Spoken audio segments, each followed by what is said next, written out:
Ak chceš vedieť, na čo si máš dať pozor, ak začínaš investovať, či už sám cez nejakú platformu, alebo vyhľadáš pomoc sprostredkovateľa, tak toto video je pre teba. Za prvé, mal by si poznať riziká spojené s investovaním do daného portfólia, ktoré si vybral sám, alebo ktoré ti bolo doporučené. Za druhé, mal by si vedieť, aký si typ investora, či si konzervatívny, alebo znesieš aj väčšie riziko.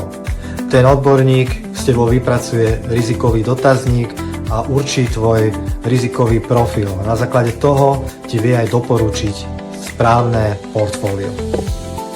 Za tretie, veľmi dôležitá je diverzifikácia, rozloženie aktív, koľko percent akcií, dlhopisov, ale aj rozloženie z geografického hľadiska, aby to nebola investícia do jednej krajiny, aby tam boli americké trhy, európske alebo aj azijské.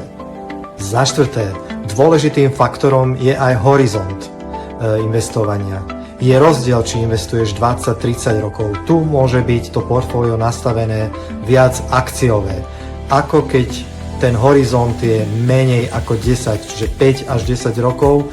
Tu by to portfólio malo byť nastavené viac konzervatívnejšie.